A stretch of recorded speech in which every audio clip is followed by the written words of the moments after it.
Respiración celular. El mecanismo de respiración casi siempre lo ubicamos o relacionamos con aquel que nos permite llevar aire hacia el interior de los pulmones. Sí, efectivamente, esto se llama respiración, pero es la respiración fisiológica. La respiración celular es una continuación de la primera.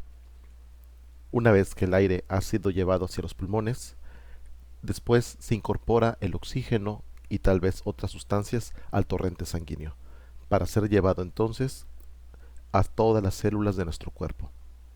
Hasta el último rincón donde haya una célula viva, ahí será entregado el oxígeno, incluso dentro de los huesos.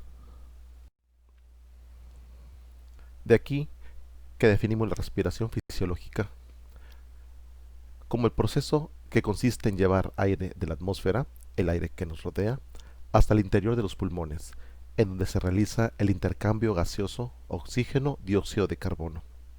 Justo esto es lo que llamamos respirar.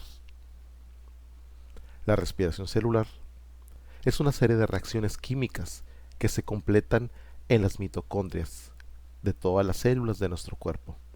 Y al decir que se completan, significa que realmente estas reacciones iniciaron fuera de la mitocondria y van a completarse ya dentro de ella. Y tienen la finalidad de producir energía para todos los procesos biológicos. A esto de procesos biológicos, pues nos referimos a actividades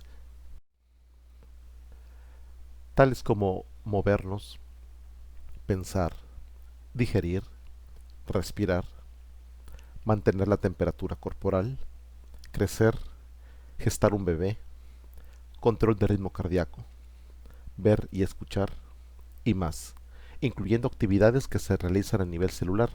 De hecho, probablemente la producción de energía también implica gasto de energía. La etapa de la respiración celular se divide en tres etapas. La primera, llamada glucólisis. En esta etapa se necesita de glucosa, que se adquiere a través de los alimentos que la contienen, sobre todo alimentos de origen vegetal. Ya sea que tengan sabor dulce o no, muchos alimentos de origen vegetal, incluyendo los cereales, son fuente de glucosa. Consiste principalmente en la fragmentación de la molécula de la glucosa para que pueda ser usada en la siguiente etapa.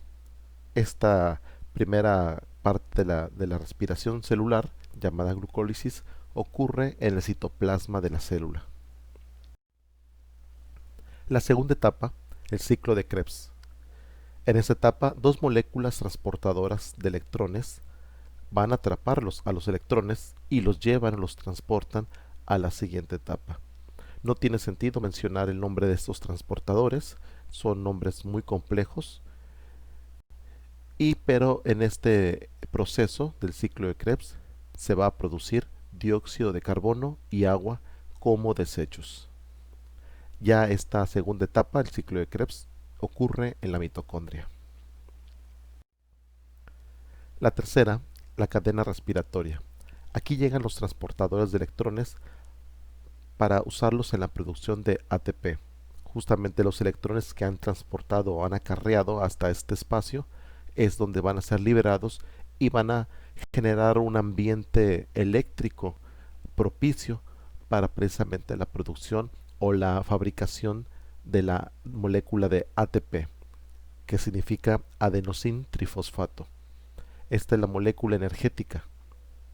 Casi siempre relacionamos los azúcares o incluso los alimentos dulces como fuentes de energía. Bueno, realmente ellos son solo como un combustible que permiten la producción de ATP.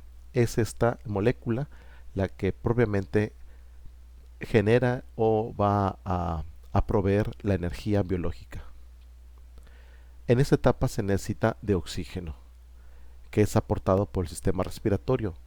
Ese primer proceso del que hablábamos al principio, la respiración fisiológica, tiene que ver también con la respiración celular porque le provee de ese oxígeno necesario en esa tercera etapa de reacciones. La cadena respiratoria requiere de oxígeno para que pueda suceder. Y esta reacción, ese tercer nivel de reacción, ya también ocurre en la mitocondria.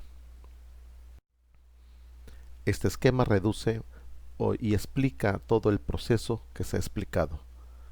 Muestra, por ejemplo, la digestión como proveedor de la glucosa a partir de alimentos que la contienen. La respiración fisiológica nos provee de oxígeno.